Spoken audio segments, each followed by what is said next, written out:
kos bina rumah, soalan yang kerap selalu kami dapatlah. Okey, tapi sebenarnya berapa kos untuk kita bina sebuah rumah? Okey, jom kita explain. Okey, anda perlu tahulah untuk kos rumah ni sebenarnya dia takkan ada kos yang tetap.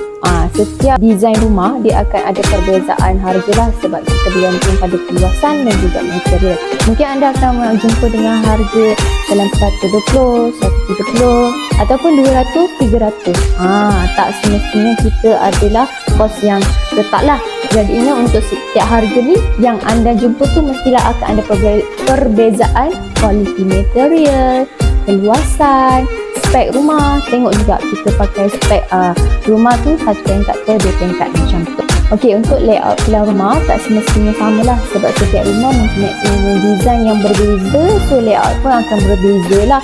Okey, kita punya design rumah dan plan rumah tu bergantung pada kita rasa tuan rumah sendiri.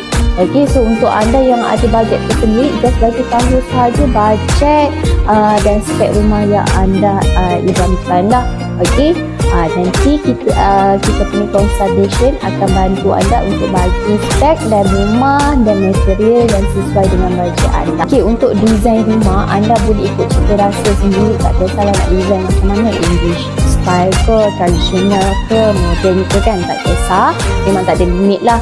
Okey, tapi kalau untuk keluasan spek rumah 2 tingkat, 1 tingkat dengan material, okey, memang kita akan mempengaruhi harga tersebut lah.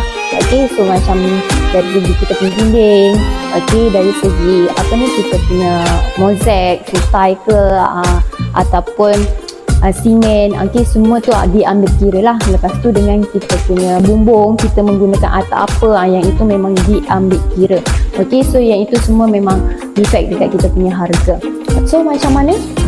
Ada tanah dekat kampung, jangan biarkan kosong, jangan biarkan semak samun dekat tanah di kampung lah.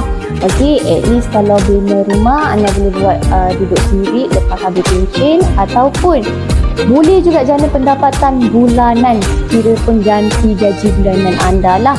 Okey, anda boleh sewakan ataupun boleh buat homestay. So macam mana? Boleh tekan link di bio, cari sejuang bina rumah dengan sejuang construction. Dan jangan lupa nantikan kita punya next video. Bye bye. Assalamualaikum.